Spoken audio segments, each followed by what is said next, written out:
Buenos días a todos. Bienvenidos a la tercera sesión sobre principios del tratamiento de lesiones por explosión y disparo en extremidades superiores. Soy el Dr. Fasi Shahab, cirujano ortopédico. Trato principalmente traumatismos y artroplastias en el norte de Pakistán. Durante nuestra conferencia, la fisiopatología y clasificación de lesiones por explosión y disparo. Reconoceremos la evaluación inicial y principios de estabilización en traumatismos de extremidad superior. Y esbozaremos intervenciones quirúrgicas y reconstructivas. Y comprender el cuidado postoperatorio y la rehabilitación para la recuperación funcional. Así, tipos de explosiones, lesiones por arma o fuego. Para entender esto, la lesión por explosión se clasifica en 4 mecanismos: primario, secundario, terciario y cuaternario. Los discutiremos en las próximas diapositivas. Y luego la diferencia entre lesiones por arma de fuego de alta y baja velocidad, y qué manera la gestión varía entre ambos. Vamos a hablar sobre el mecanismo de explosión. Mecanismo de explosión. Existen 4 mecanismos. El primero es la lesión primaria de la explosión, que es básicamente causada por la propia explosión. La detonación del material explosivo resulta en una lesión primaria por explosión, que se debe principalmente a una onda expansiva, que es un impulso de sobrepresión. Y como se puede observar en el gráfico de abajo, a la derecha, al producirse la explosión, hay un aumento enorme de la presión. Y eso es debido a la sobrepresión, impulso que viene de la onda expansiva. Y luego se mueve rápidamente. Y luego, como la onda expansiva pasa, la presión oscila, y luego por un momento es que la presión entra en negativo, que es una fase de vacío. Y luego, para superar este vacío, entonces otra onda expansiva entra. Así que esto es básicamente una oscilación de las ondas que se mueven. Inicialmente después de la explosión. Si algunos de ustedes han visto la película Oppenheimer, incluso en que cuando están haciendo que la prueba de la bomba nuclear, así que hay una explosión y hay un silencio durante unos minutos. Ese silencio es básicamente el vacío y luego hay un enorme chorro que es básicamente la segunda onda. Así que las estructuras del cuerpo que están llenos de gas, estos son en su mayoría eficaces. Empezando por los oídos, hay una ruptura de las membranas timpánicas, pulmones, hay una explosión pulmonar, hay un daño completo al parénquima. Lesión Merhers es porque tienen la interfaz de gas y líquido. Hay lesiones por explosión en el cerebro, que es el parénquima del cerebro, se daña y luego el globo de los ojos también se rompen. Así que todas estas son lesiones primarias por explosión. Pasando a las lesiones secundarias. Estas lesiones secundarias son básicamente lesiones por los restos de la explosión o por el filo. Se dividen en 2 tipos. Uno son los fragmentos primarios. Sí, por ejemplo, si hay un terrorista suicida que lleva una chaqueta llena de pequeños rodamientos de bolas, perdigones o algo similar. Cuando eso explota, hay muchas lesiones causadas por estos fragmentos. Como se puede observar en la parte inferior izquierda de la pantalla, hay una persona que sufrió múltiples lesiones debido a los rodamientos de bolas. Estos son los fragmentos primarios. Los fragmentos secundarios son similares a cuando los escombros del entorno están presentes. Debido a la onda expansiva, estos fragmentos se desplazan de un lugar a otro y terminan penetrando en el cuerpo, causando daño a la persona. Por ejemplo, si observa, estas son imágenes reales tomadas durante nuestras pruebas de explosión manual. Puede ver que esta es una pieza metálica que estaba en el cuerpo del paciente, una pieza que entró en el área del paciente y tuvimos que extraerla. Así que estas son las lesiones secundarias por explosión. Y estos, especialmente para aquellos que están un poco más cerca de la zona de la fractura, el sitio Mumbla. Entonces, las lesiones por explosión terciaria ocurren básicamente cuando una persona es desplazada y golpea otro objeto. Si es lanzado a otro lugar debido a las ondas, él es arrojado. Si una estructura colapsa y el edificio cae sobre la persona, o si algo se desplaza contra el cuerpo de una persona, esto incluye fracturas, amputaciones traumáticas, lesiones por aplastamiento, que llevan a un síndrome compartimental, etc. Son lesiones terciarias por explosión. La cuarta, lesiones ternarias por explosión, son lesiones diversas no cubiertas antes, Generalmente es una exacerbación de una enfermedad cardíaca o pulmonar. Por ejemplo, una persona con angina tiene un ataque de pánico y sufre un infarto. O si alguien asmático tiene algunos problemas respiratorios del polvo y el humo, que sucede secundario a la explosión. Así que todos estos mecanismos contribuyen a las lesiones cuaternarias de la explosión. Pasemos al mecanismo de disparo. Lo que estudiamos en nuestra clase de física es que la energía es básicamente media masa en velocidad y la velocidad es con la potencia de 2. Así que si queremos transmitir una energía, por lo que si la velocidad aumenta, por lo que la energía aumenta, pero el que se incrementa en 2 veces. Por ejemplo, si la masa se duplica, la energía se duplica. Pero si la velocidad se duplica, se multiplica por 4. Si la velocidad se triplica, se incrementa a 9, 4 y como 49 y 16 y 32 y en adelante. Así que para tomar una decisión entre lo que es alta velocidad y lo que es baja velocidad, el umbral para eso es básicamente esta cifra que es 2000 pies por segundo o 600 milímetros por segundo. Así que si una bala, cualquier misil que va más de este valor, se considera como una alta velocidad. Y hay algunos, y los que van por debajo de estos, son básicamente mecanismos de baja velocidad. Y esta es una hermosa diapositiva de las conferencias del Plan de Estudios Básico de la OTA. Y usted ve las diversas armas de baja velocidad y los diversos rifles de alta velocidad que se puede ver y tienen su propia velocidad con él. Así que como se puede ver, lesión con una Glock sería menor en comparación con un rifle M16 en este caso. Entonces, ¿cómo mecanismo de disparo lesionar? Por lo tanto, esencialmente el tejido sufre daños en 3 áreas distintas. La primera área es la tracción de la herida, que ocurre porque el tejido es aplastado y lacerado. Además, a lo largo del área adyacente a la tracción de la herida, hay un estiramiento y cizallamiento del tejido en esa zona. Esto significa que el tejido se estira y se comparte debido al gesto. Luego, el área circundante sufre daños a causa de la onda de choque. Así que las lesiones de alta energía o de alta velocidad son responsables de estos daños. Por lo tanto, las lesiones de alta energía o de alta velocidad, así que aparte de estos, tienen otros mecanismos también como que mantuvieron cavitaciones, misiles secundarios, tumbling, deformación, así que cuando una bala entra, así que los fragmentos de bala entran en un músculo o un tejido blando y luego la zona o la cavitación en la cavidad aumenta y luego causan mucho daño a los músculos, nervios, vasos.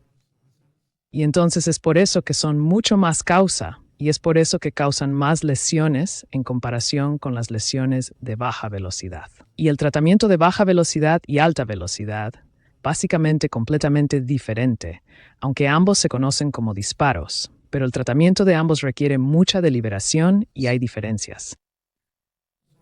Siendo cirujanos, básicamente estáis en el hospital y el paciente acude a vosotros en urgencias. Así que os centráis principalmente en el protocolo AT8-LES, que es el estudio primario, y os aseguráis de la estabilización del paciente. Y no entraré en los detalles de las ADLs, pero son la vía aérea, la respiración, la circulación, la evaluación neurológica y luego el control de la exposición.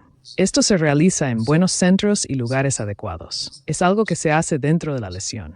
Cuando el SME lleva al paciente al hospital, pero en nuestras regiones, esto es algo que se realiza en el hospital. Todos conocemos el triaje y el sistema de codificación por colores para saber dónde estamos empleando nuestra energía y dónde estamos utilizando los cuidados. Y aquellos pacientes que necesitan tratamiento urgente o inmediato no deben retrasarse por culpa de los pacientes verdes.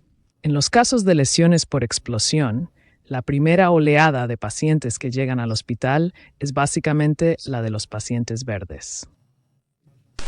¿Quién puede venir por sí mismo y quién llega rápido? Luego la segunda ola de pacientes básicamente es una ola de los que están en los rojos y amarillos. ¿Why? En nuestras regiones del mundo, en la última década, hubo un año con alrededor de 80 explosiones de bombas que tuvimos que tratar. Aprendimos mucho por el camino difícil, así que básicamente debes estar listo y preparado para actuar. Sin embargo, hablando desde el punto de vista de la gestión, deberías tener como máxima prioridad el color rojo. Después deberías centrarte en el amarillo y por último en el verde. Por lo tanto, las afecciones que son inmediatas o potencialmente mortales deben ser tratadas primero. Aquellos que tienen lesiones significativas, pero que pueden esperar un poco para recibir atención, son tu segunda prioridad. Y finalmente, aquellos con lesiones leves pueden esperar para ser tratados después. Así que lo más importante al tratar las lesiones en las extremidades es comenzar con el control de la pérdida de sangre, ya que esa es la clave. Se puede aplicar presión manual o un vendaje compresivo. El uso temprano de tonique es un ejemplo, pero esto debe hacerse en un entorno controlado, en el que se disponga de las instalaciones necesarias. Si no puedes controlarlo en la sala de urgencias, deberías trasladarlos directamente a un quirófano. Y hay que ligar los vasos que están sangrando para asegurarse de que no dañan la viabilidad general de la extremidad. Entonces, dentro de la evaluación debes evaluar la herida detenidamente. Es crucial identificar las heridas de entrada y salida, ya que pueden mostrarte la trayectoria de la bala, identificar las estructuras en riesgo y anticipar posibles lesiones para comenzar el tratamiento adecuado. Las fotografías de las heridas son sumamente importantes, no solo desde un punto de vista clínico, sino también para propósitos médico-legales. No normalmente, pero casi siempre, las heridas de entrada son más pequeñas comparadas con las heridas de salida. ¿Por qué? Porque en el interior de la herida de entrada, porque cuando una bala entra a la piel, se invierte. Puedes encontrar pólvora en el arma, pólvora alrededor de la herida, y eso es herida de entrada. Y luego cuando la bala sale de la piel, por lo que los márgenes están invertidos, da lugar a colgajos rasgados y el tamaño es mayor. Y como puedes ver en la imagen de la derecha, se observan las heridas de entrada y las de salida comparativas. Así que, como se puede ver, la herida de entrada de 0,40 y 5 mm y la de salida muestran una gran diferencia, y eso se debe al daño que causan en la piel. Necesitas evaluar el estado vascular del paciente. Debes controlar el sangrado, pero también evaluar el estado vascular necesario. Puede verificar los pulsos distales, nervio radial, el lunar. Puede necesitar un ultrasonido Doppler si es necesario. Si tiene las instalaciones, también puede optar por una TC y HIRFEA. El estado neurológico es crucial, ya que distalmente hay 3 nervios principales: radial, mediano, nervioal. Puede realizar rápidamente el estudio motor. Si el paciente está despierto y alerta, puede hacerlo de inmediato en las manos. Y eso puede darte una idea del estado neurológico del paciente. ¿Cómo tratarías la herida? En la zona de la herida está el tejido. Debes asegurar la viabilidad del tejido, porque la piel está dañada, tiene pólvora y restos del traje. Así que hay cierto daño. La herida puede parecer pequeña al principio, pero al limpiar la abrasión se convierte en una gran cavidad. Por lo tanto, debes estar muy atento a eso. Es necesario verificar si hay algún tipo de contaminación o no. Debes lamentarlo. Es importante observar si hay presencia de ropa, pólvora o algún fragmento que acompañe las heridas. Lo más frecuente es encontrar ropa, porque, por ejemplo, si una persona lleva puesta una camisa y recibe un disparo, es evidente que la bala arrastrará consigo fragmentos o hilos de la camisa. Y cuanto más contaminada esté la herida, mayor será el riesgo de infección. Y como todos sabemos, la clasificación estándar para las fracturas abiertas es la clasificación de Castillo-Anderson. Necesitamos manejar a los pacientes de acuerdo con los grados de esta clasificación. La profilaxis antibiótica es un paso realmente importante, y estos antibióticos deben administrarse dentro de la primera hora después de la lesión. Siempre que el paciente llegue a ti, lo primero que debes hacer es administrarle los antibióticos inmediatamente. También solíamos administrar profilaxis, Teresa, y creo que es común en casi todos lados. Esta es una de las tablas que muestra la recomendación de dar antibióticos. Por ejemplo, si tienes un organismo principalmente gram positivo, necesitas una cefalosporina de primera generación, o NF. Usamos Selene regularmente. Y si sospechas de un organismo gram negativo, también, por ejemplo, para lesiones de tipo 2 o 3 siempre puedes añadir aminoglucósidos o cloroquina, son conocidos como. Si vas por el tipo 3 y puedes usar tanto cefalosporinas como glucósidos, y cuando pienses que hay una contaminación de anaerobios como una infección clostridial, siempre puedes añadir metronidazol a tu régimen o clindamicina también.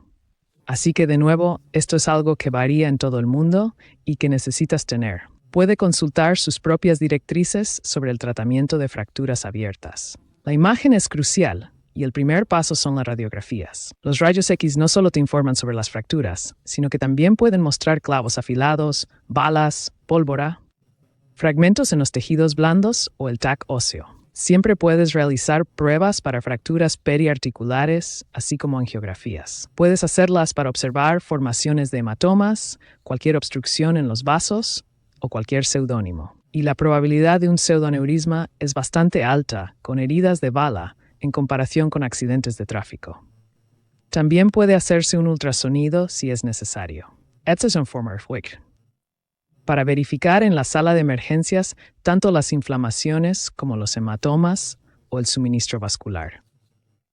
Así que la estabilización inicial de la fractura, según las instalaciones, se puede hacer con una losa de vuelta o un sprint, o incluso se puede aplicar un fijador externo. Ambos. El primer y más crucial paso en el manejo de estas fracturas abiertas es la remoción de escombros. ¿Why? Esto es un arte, no una ciencia exacta. La experiencia se adquiere con el tiempo y los dos componentes esenciales. Para un desbridamiento efectivo son por un lado la irrigación y por otro la eliminación del tejido necrótico. Por lo tanto, al eliminar el tejido necrótico, debes proceder de manera secuencial. Debes comenzar desde la capa superficial de la piel, luego proceder a la fascia, después al músculo y finalmente al hueso. Una manera es ir de derecha a izquierda o de izquierda a derecha, según la herida o tu experiencia personal. Como prefieras hacerlo, el desbridamiento por capas es fundamental. Y sobre la irrigación hay un estudio importante que demuestra un lavado salino con jabón. Esto puede ofrecerte un control bastante fiable y bueno de la tasa de infección. Observan el proceso y puedes simplemente verter solución salina. ¿Tienes solución salina con la celebración con nuestras manos? Y es el reloj de solución salina de baja presión, es que no hay diferencia si usted utiliza un lavado de chorro o no. Antibióticos tópicos. Ese que hay en la literatura no se recomienda. No hay datos de alta evidencia. Pero en heridas abiertas, poner antibiótico en polvo, especialmente vancomicina. Algunos estudios han demostrado tobramicina también. Pueden dar buenos resultados en la prevención de infecciones. Existen varios tipos de apósitos que se pueden utilizar o incluso una gasa normal. Uno de los avances en la terapia de heridas, no realmente en el avance, pero ha sido durante unos 15-16 años y está mejorando cada año, es la negativa, el uso de la terapia de heridas de presión negativa. Es muy común en el mundo de la cirugía plástica, así como el mundo ortopédico, y poco a poco llegando a los países del tercer mundo también. Lo que esto hace es básicamente crear un ambiente completamente sellado, eliminando los inhibidores de fluidos y tejidos. Estos inhibidores están presentes para actuar rápidamente y que inhiben la angiogénesis, son eliminados. Por lo tanto, te proporciona una herida bien tratada, disminuye la carga bacteriana, comprime la herida y aumenta el flujo sanguíneo, además de estimular el tejido de granulación. En general, es algo que resulta beneficioso para grandes heridas. De alguna manera lo comprime, lo hace saludable y regular rápidamente, lo hace sanar pronto. Aunque los sistemas regulares en el primer mundo son caros, hay personas que hacen un gran trabajo tratando de crear vendajes de vacío negativo para países de bajos ingresos. Este es un ejemplo de esos dispositivos. Así que Spoerner debe decidir entre cirugía de control de daños o atención total temprana, donde quizás necesite un tratamiento por etapas. En el caso de una lesión en una de las extremidades superiores, el primer paso es básicamente realizar un desbridamiento. Luego se coloca un fijador externo. Más adelante, cuando el paciente ya está estabilizado o cuando el equipo médico ha terminado de atender a la masa de víctimas, se puede proceder con otras opciones. Estas opciones incluyen la colocación de una placa o un clavo de enclavamiento. También se puede considerar un bron transporte, dependiendo de las necesidades específicas del paciente. Además, si es posible brindar una atención total temprana, se puede llevar a cabo la cirugía principal en ese momento. Esto incluye la colocación de un enclavamiento o en algunos casos se puede realizar un puente pedaling. Hay una gran cantidad de literatura que explica cuándo es apropiado realizar un DCO y cuándo es mejor optar por otro procedimiento. Y esto depende en gran medida de la condición del paciente y de los recursos disponibles. ¿Cómo procederías en estos casos? Este es solo un ejemplo que ilustra que si deseas realizar una cirugía en una sola etapa, en situaciones de lesiones causadas por explosiones de bombas, puedes enfrentarte a la necesidad de gestionar muchos fragmentos en la herida y aún así proceder con el clavo de enclavamiento después de la cirugía. 4 años después de la operación, el paciente tiene una buena unión y está libre de infección. Podemos hacerlo en una fase u otra, poner un fijador externo de inmediato en urgencias y luego tras 10 días o 2 semanas según la condición, revisarlo y poner un clavo de enclavamiento, lo cual también cura.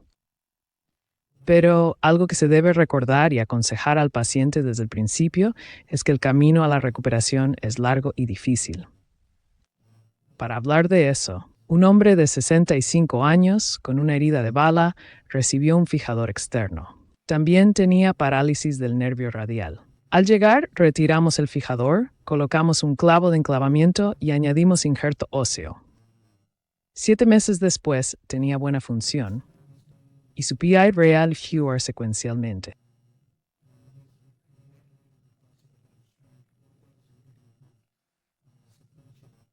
Y a los 10 meses entramos, añadimos injerto óseo al paciente. Y luego, aunque el hueso no era firme, pero tenía una función bastante buena. Y luego, después de 2 años, todavía tenía no unión. Su nervio real había mejorado. Así que entramos, añadimos injerto óseo nipate, así. El punto de esto es que es un largo camino y tienes que aconsejar al paciente que puede implicar múltiples cirugías. Esta es otra manera de tratar a estos pacientes. Se trata de una mujer de 30 años que intentó suicidarse y se disparó en el brazo. Why? Lo que hicimos inicialmente fue básicamente llevarla a un restaurante y transportarla. Es un tipo de transporte sobre el clavo, algo así. Por lo tanto, debido a un gran defecto, la única forma de llenarlo es mediante un transporte. Lo lamento, no tengo las fotos anteriores, pero estas son las imágenes de antes de la operación, y se puede observar que la herida es bastante grande. Y como se puede ver con el transporte secuencial, no solo el hueso está siendo transportado, sino también la gran herida que había. Se fue haciendo más y más pequeña. Y como se puede observar a los 6 meses, las heridas casi han alcanzado y fracturado el sitio. Por lo tanto, uno de los mayores problemas o desafíos que diría en nuestras áreas es lograr que los pacientes continúen con el seguimiento. Nunca regresan cuando deseas que lo hagan. Siempre vuelven cuando surge algún problema. Por ejemplo, el paciente podría volver después de 5 o 6 meses de su visita anterior. Y entonces se puede observar que la razón de su regreso fue debido a una caída que le causó un problema en el brazo. Al realizarle una radiografía, descubrimos que se trataba de un problema donde la uña estaba retorcida, entre otras complicaciones. Sin embargo, al otro lado, la herida había cicatrizado por completo y era una varilla torcida. Debíamos extraerla, pero no solo debíamos quitarla, también desconocíamos. La enderezamos un poco para colocar otra varilla, aunque debió ser más larga. La estabilidad principal de formar. Así que nuevamente 33 meses significa cerca de 3 meses menos de 3 años. Es un largo tiempo para la fractura de radio y cúbito. Se utilizan fijadores externos de inmediato para la cirugía. Una vez que los fijadores externos y las infecciones se han curado, se puede volver a intervenir y colocar injertos óseos. Y se puede hacer para ambas fracturas del hueso del antebrazo. Otro aspecto importante en el manejo es la cobertura de los tejidos blandos. Puedes optar por un cierre primario retardado o incluso realizarlo. Utilizas un histogénese para juntar la piel. Sin embargo, es necesario hacer colgajos, como los colgajos de la arteria facial o colgajos libres, imprescindibles para cubrir la ides. Este artículo de la India presenta una amplia serie sobre coberturas de tejidos blandos en las extremidades superiores, abarcando desde la región del hombro hasta el brazo y el codo. El corrego es básico último colgajo dorsi y le da muy buenos resultados. Es una cirugía muy reproducible y puedes cubrir todos los defectos casi hasta el codo con él. También puede, si usted tiene cualquier rotador, desgarros del manguito o cualquier otro. Si necesita cualquier otro procedimiento también. Así que este es tu colgajo. Si tú te amas muperas o los dedos, entonces el colgajo de molienda es y para el antebrazo se puede hacer colgajo de la arteria posterior o incluso se puede hacer colgajos tricombilical, para mostrar solo unos pocos ejemplos. El primer caso es básicamente un brazo. Es básicamente un colgajo de la región del codo del brazo que se hace muy fácilmente con el dorsiflap latissimus y que hay un colgajo para el codo y luego se puede. Para los dedos siempre se puede utilizar el colgajo de la ingle. Aunque es eso, el colgajo inguinal tiene sus propios deméritos. Es algo voluminoso para el paciente. Es difícil para el paciente poner la mano en la ingle durante unas 3 semanas más o menos, o incluso 2 meses. Y el colgajo que sale es un poco voluminoso, pero es una muy buena opción de tratamiento de bajo costo para ellos. Las lesiones nerviosas son bastante comunes. Hay una diferencia entre lesiones de meja y valshets, porque en heridas de bala de baja velocidad o heridas balísticas de baja velocidad, el nervio es dañado directamente por la explosión, de las partículas del arma o de la bala. Así que la mayoría de ellos tienen buenos resultados, porque es algo complicado golpear justo allí. Sin embargo, en las lesiones de alta velocidad existen ondas de choque o cavitación que causan el estiramiento de los nervios. Y aunque la bala no esté directamente en la zona del nervio, la cavitación y el estiramiento provocan que ocurran agis. Además, hay exontomías que son deficientes. Por lo tanto, si tienes un paciente con una caída radial, como en la muñeca, debido a una lesión de baja velocidad, podría tener más probabilidades de corregirse en un periodo de 3 a 6 meses, en comparación con alguien que sufrió una lesión de alta velocidad. Y entonces la trayectoria podría no estar cerca del área del nervio. Pero hay más posibilidades de un mal resultado en esos casos. Si se cuenta con las instalaciones adecuadas, si el paciente llega pronto, si las heridas están limpias y se consideran otros aspectos, siempre se puede optar por un nervio directo. Preparación en ese momento. Si tiene las instalaciones o el paciente llega temprano, dentro de 3 a 4 meses, entonces puede hacer transferencias de nervio también. En nuestras regiones, si el paciente llega después de 1 año o año y medio, se opta por transferencias de tendón según los nervios y músculos dañados. Siempre es posible hacer una transferencia de tendón para esas complicaciones que siempre existen. Lo primero y más importante es la infección. La infección es un problema aquí porque estas son infecciones polimicrobianas y la mayoría de ellas tienen complicaciones. Debido a su naturaleza polimicrobiana, la resistencia a los antibióticos siempre está presente, especialmente por su trauma de alta energía. Hay pérdida de hueso, por lo tanto, es necesario tener un injerto óseo, una gran cantidad de injerto óseo o realizar el transporte óseo. En estos casos, ya que estos son huesos que no pueden soportar peso, así que a veces les resulta difícil curarse. El dolor crónico es un problema, especialmente las lesiones nerviosas.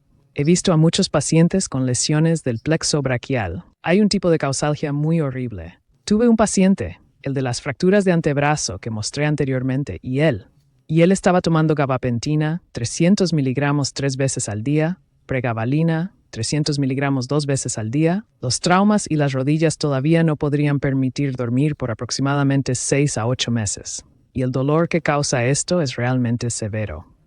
Estos pueden ser aliviados con bloques, pero su eficacia no ha sido comprobada. Así que hay mucho por tratar en estos casos. Se requiere un gran apoyo psicológico para tratar a estos pacientes adecuadamente. En estos dolores podrían desarrollar problemas o trastornos de TEPT en el futuro. Y debido al daño muscular, a las fracturas, a los colgajos o a la cobertura de la piel, sufren de una gran rigidez. Y usted necesita tener buenas fisioterapias para conseguir que sus articulaciones, cuando se mueve. Uno de los temas allí en la literatura es si usted quitaría la bala o la agudeza de la herida o no. Una de las razones en nuestra práctica lo que hacemos es básicamente si está ahí alrededor del hueso, si podemos acceder a ella fácilmente, si está en nuestro camino, la quitamos. No los cogemos hasta que no presentan una complicación. Así que este fue un paciente que tenía una fractura, humor, hace unos 2 meses. Llevaba puesto un fijador externo que se le retiró, nos lo presentaron y le colocamos un clavo de enclavamiento. Y le añadimos un injerto óseo. Pero debido a que el afilador no estaba en nuestro camino y no fuimos a esbozarlo, el paciente presentó 4 meses después de la cirugía con un poco de infección y una herida. Así que básicamente tenía un bolsillo de forma de pulso que fue entrenado, él estaba mejor, presentó un mes de nuevo con la infección. Así que entramos, sacamos la bala y luego en 2 meses se formó su hueso. En resumen, las heridas por bombas y disparos plantean un reto único. La precisión en la evaluación y el cuidado de las heridas es fundamental. Una evaluación exhaustiva orienta el momento y el tipo de intervención. La estabilización de la fractura y el cuidado de la herida son esenciales en los casos complejos. Un enfoque multidisciplinar y reconstructivo mejora el resultado de estos pacientes. Gracias por esperar. Roommate.